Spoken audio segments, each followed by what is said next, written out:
So what we do, the process is just to go out there after I've cleaned the rifle. Because I had just cleaned it, I'm going to shoot groups of 5. I shot, I think, 25 rounds just to prep the bore. An absolute clean bore in a 22 long rifle, bolt action, or semi-auto for that matter, is not going to be as accurate as a bore that's had a few rounds down. Now, when I'm talking, I'm always talking about, you know, the wax-coated target style ammunition. I'm not talking about the copper plate. I'm talking about the stuff. Almost all of them, I think every single one of these is 40 grain. And there's probably not a whole lot of difference between the different brands. There's going to be a difference in propellant, a slight difference in the shape of the bullet itself, probably a difference in what they're using for a priming compound, and then your biggest difference is almost always going to be quality control.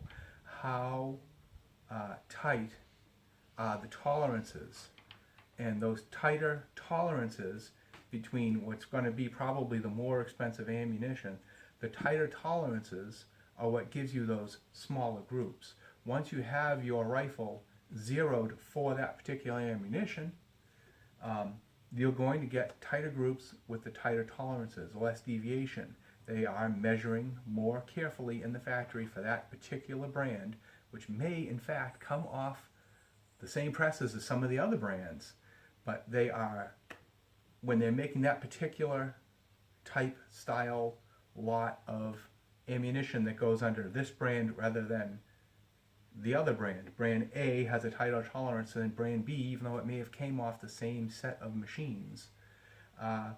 Because they're very carefully quality controlling it, that's what makes that price go up. It's a lot more human handling involved, but that's what gives you your tighter groups. We want the tightest group possible if we're shooting silhouette, if we're shooting 3-position, if we're shooting steel challenge even. You know, you don't want to miss, you know. Misses don't count. If you're shooting 3-position, you don't want to be hitting in the 8 ring when you should be hitting in the 10 ring. That simple. So I go out, I'll say foul the barrel because that's generally the term that people are going to use. Foul the barrel with 25 rounds. I'm just out there hitting a big old steel plate, having fun at 50 yards, banging the steel plate. After 10 rounds or so, I'm going to adjust my scope. I have that sheet somewhere here.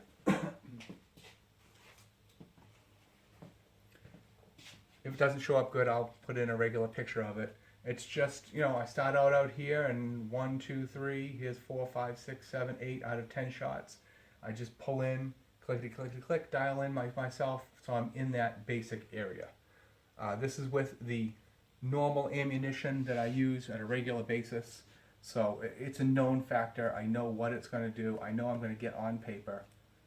The barrel's now prepped, fouled, warm. I'm not rapid fire shooting because I generally shoot silhouette, and with this particular gun I always shoot silhouette with this gun. That's the only thing I do with that gun is shoot silhouette or shoot rats around the farm. And even with that I use the match ammunition, because once I use that ammunition, that's the ammunition that goes in that gun. I don't switch back and forth between the copper plate, copper wash hollow points and the match style ammunition. Because I don't want to unprep that barrel. If that's the best way to explain it, that's the way I can explain it. Unfoul the barrel, unprep the barrel the way that I need it, because I need to be able to pick that up on a Saturday morning, go to a match, and have it do exactly what I expect it to do, not do something goofy. Nobody has time, money. When we go to matches, the most expensive thing is probably the gas. You know, because you're driving hours and hours to go to a match. The match fees are pretty nominal. Ammunition and gasoline, those are the two things that you spend the most money on in time. So we want to be reliable, repeatable, know exactly what we're doing. We want to know if there's a screw up and we start missing all over the place, that it's the human factor that's doing it wrong, not your machine, not the gun, not the ammunition. Get in there, get my shots, then I start aiming at my squares. Now I have 6 squares on a sheet of 8.5 by 11 copy paper. This is the kind of thing I always use at 50 yards. I know I can put all my rounds on the paper. If you don't think you're going to put all your rounds on the paper, use a bigger sheet. Use one target in the middle. If I'm doing something where it's not a known factor, I will use one target on a piece of paper. I might even use a much larger piece of paper. I have all different sizes I can use if I have to. Tape them together if you have to. So when you get that one that's off, that flyer, you know it's a flyer and you know where it is. The other thing you won't see on videos that I do versus some of the numbskulls on YouTube and on social media is you will not see perfect, beautiful targets of, tiny little groups that, we know as shooters, the people who have done it for a while, who's bullshitting. So when we look on an internet forum and you've got some kid who says he, shot this, 0.03 group at 150 yards with a 22, when I say, a third of an inch, we know who's bullshitting, and you won't get that here. This is all about the data and the flies. I think I got them. It's Tennessee, it's a farm, there's flies. Like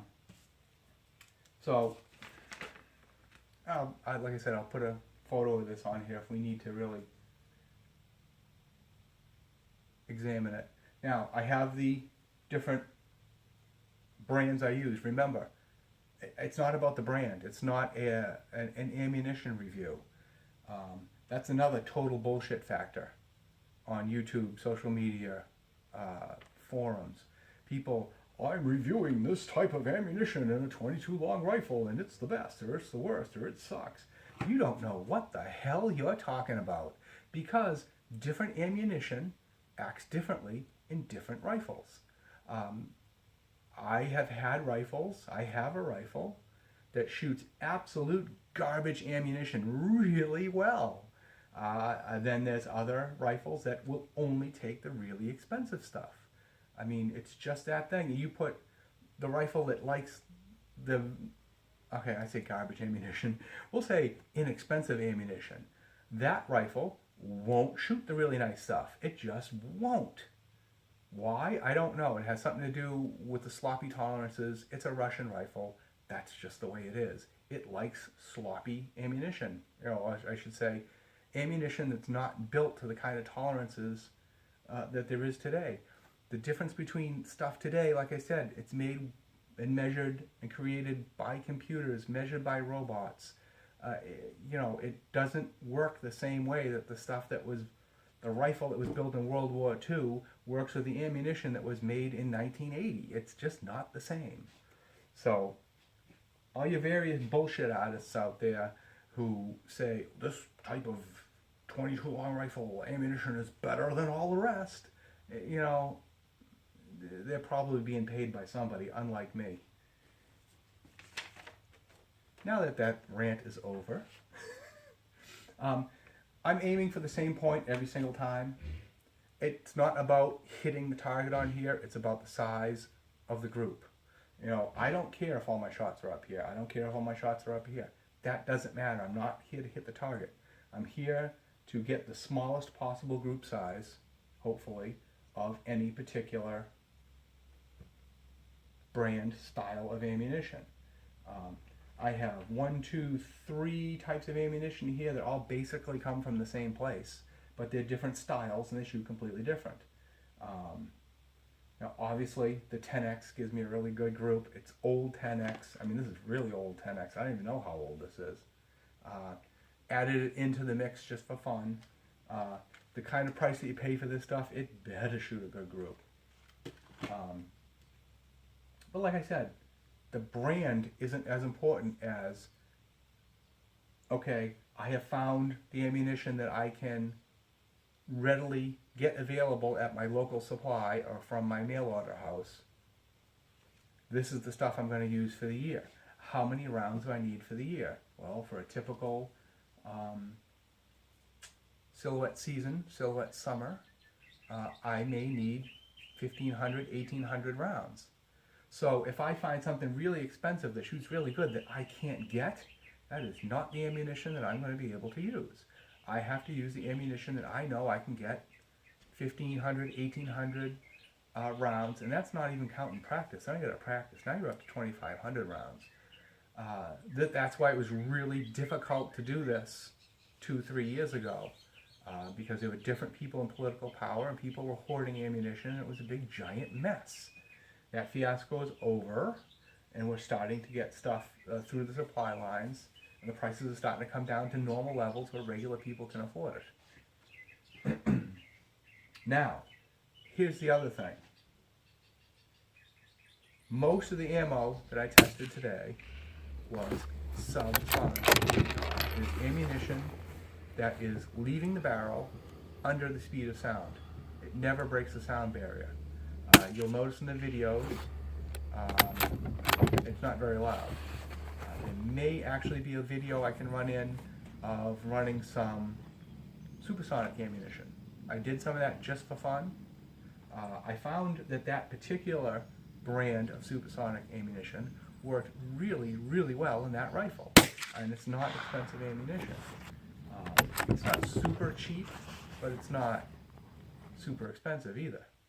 And that's at 50 meters. The problem when you start doing that is that in silhouette, we're going out to 100 meters. We're either 100 yards or 100 meters, depending where you are. 100 meters is 109 yards. For a little old 22 long rifle, that's a pretty far shot. So there's considerable drop. Now there's going to be less drop with transonic, supersonic ammunition. The problem is when you fire that round, at some point it's slowing down, or long before you get out to rams at 100 meters. It's actually starting to slow down around the turkey targets, which are 77 yards or 77 meters. Now, if I do that math quick, that's 77 yards or about 82, 84 yards, 77 meters. So somewhere in there, it's going back through the sound barrier. Now, I'm going to need a visual aid to explain this. What do I got? Let me get my ladder.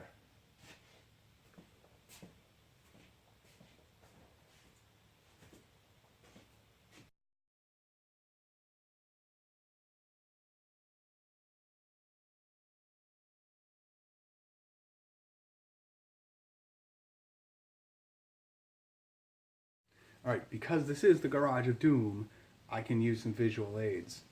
Now what we're talking about, again, was the transonic effect of a bullet coming back through the speed of sound. Well, that really accurate round at 50 yards, now you've got to shoot out to 100 yards or 100 meters. Yes, I have rockets. That's the way it is, boys and girls. I am that same guy. So, we'll say the nose cone is your bullet. All right? Your very nice, accurate, at 50 yards bullet. Sailing through the air faster than the speed of sound. From 0 to 50 yards, 0 to 80 yards maybe, no problem.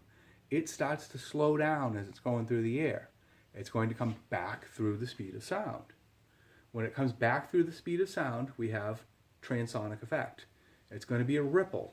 It starts at the beginning of the nose of the bullet, or the rocket nose cone, or the rocket. Classes in session, this is what I used to do. That ripple runs through as it goes slower. The slower it goes, the further back that ripple is going to get till it gets to the tail end of the bullet. When it gets to the tail end of that bullet, it is now, boom, not running at the speed, not running beyond the speed of sound. It's running slower than the speed of sound. But when that shock wave gets to the back, or even it starts to affect it up the front, but really when it gets to the back, you're really going to notice. It's a split second. I mean, it's a thousandth, a 10,000th, a 100,000th actually of a second with a bullet. It comes back under the speed of sound. That shock wave comes off the back of the bullet and gives the bullet a little bit of a wobble, just the slightest wobble. Now, this bullet, as it's going through the air, is not static, it's spinning. So it's spinning, heading to the target, it gets a little bit of a wobble. Now that wobble at 80 yards maybe is not much of a wobble, not much of a difference to throw it off the target.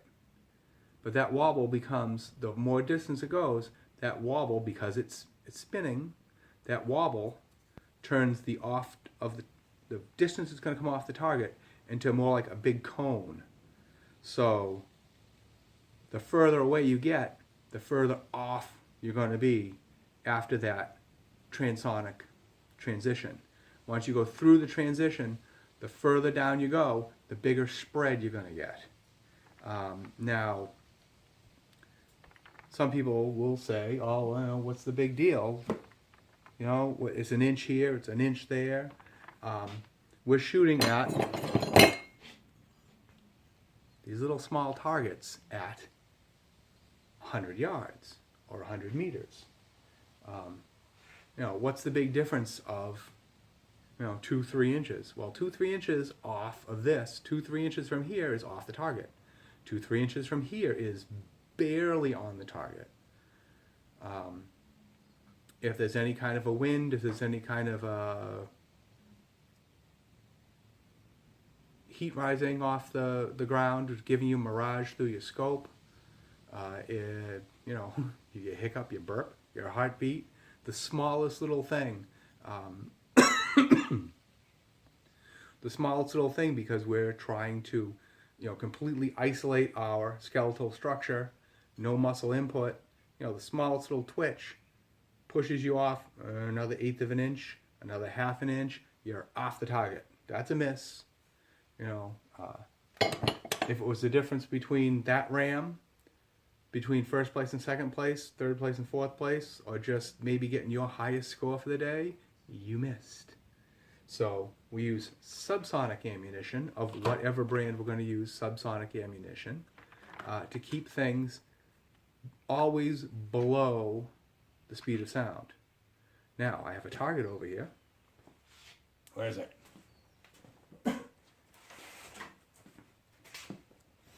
And now, visual aids. Just for fun, I shot some of that stuff that was really good at 50 yards. Now, if there was a competition where I know I'm not going beyond 50, 60, 70 yards, say it's steel challenge, not that I would ever do steel challenge with a bolt action because that would be completely ridiculous, but if I got those kind of good results with, say, a 10-22, and I'm going to do steel challenge, which is rapid fire at the steel targets, quack, quack, quack, quack, quack, quack. I love doing steel challenge, it's awesome. I might use that ammunition if it functioned that well in the 10-22. I would have to do the exact same test of the different ammunitions that I could possibly use in that rifle. Now, one thing with a semi-automatic, like a 10-22, you might not always want to use subsonic because you have to have enough gas pressure to cycle the action back and forth. Now, with mine, doesn't matter because I have several different types of springs, and I can put in a lower power spring for subsonic and make up the difference. But a stock rifle that you haven't modified, you might always want to use supersonic ammunition. It's the most common stuff. It's the stuff that's out there everywhere. You're going to have to search for the subsonic. Now, the really good at 50 yards supersonic ammunition at 100 yards kind of sucks. I have two different sets here because, of course, I went and shot the first set with each different type, with a subsonic and a supersonic type ammunition, and didn't change my dial up because I was just having fun out in the field and didn't click my dials. So it's a little off. Again, we don't have perfect targets. This is not the bullshit section. There's none of that tactical douchebaggery here. Always aiming here, yes, up, down, because I didn't get my dials right. But you see the spread. The spread is 4 damn inches from one round to the other round. Now, I'm not looking for ultimate group size because this is competition shooting offhand. I'm not looking for the world's smallest group size like you would in a bench press shoot. That's not what I'm doing. I'm looking for my smallest possible deviation because all of the problems are always going to be caused by me, the shooter. It's always going to be human factor. So I'm looking for ammunition with the smallest deviation. So the deviation here is 4 inches, okay? I went down again, shot another 5-round group. The deviation again was 4 inches, as opposed to a deviation here of around 2 1/4 with the subsonic, which is perfectly normal. There's nothing wrong with that. There started to be a little breeze. Up here is where I adjusted my dial incorrectly. I'm always aiming. I was aiming for this old hole here that I taped up because recycled target. What the heck? Why not? 3 shots up here. 2 shots were off above the thing because I wasn't doing things right. That's my screw up. But you get the idea. This is an unnatural group. This is very tight for 100 yards. But guess what? This is the stuff that this is the stuff that I normally use. That works well. Brand doesn't matter. Works well in that rifle. Brand of rifle doesn't matter. I know, I'm not making any money on this. Your brand of rifle doesn't matter. Having the right ammunition to go in that rifle matters. So you want a group like this. You want a group like that. If I had had everything set up right, the rounds would have knocked over my ram. Okay? Now, one of the reasons that everything's different is because the setup on the bench, as far as shooting from the bench, is going to be different from shooting offhand. The hold, when I hold the rifle, where the scope into my eye, the interface between human and rifle is different standing than it is on the bench. I've done everything on the bench, stacking up the sandbags and such, so I'm as close as I can be, but it's still not the same because I'm seated. My feet are out, flat on the ground in front of me. They're not under me the way they should be. My rib cage is not extended the way it should be when I'm standing and shooting. So there's going to be variations, there's going to be differences. Your scope is not going to be dialed in the same. If I had been standing upright, I would have probably gotten these all inside the ram. There would be a lot more deviation because I was standing shooting. There's always going to be little twitch movements. There's always going to be differences. The wind is going to be into the scope and moving me around a little bit. That's just the way it is. So hopefully this helps. Hopefully people learn something here. Don't get hung up on the type, the style. I can't afford that rifle. I can't afford that ammunition. No. You buy what you can buy. You come up with the system, the rifle, the scope, the brand of ammunition, the type and style of ammunition that is going to work for you so you can go out and shoot that match. Have fun.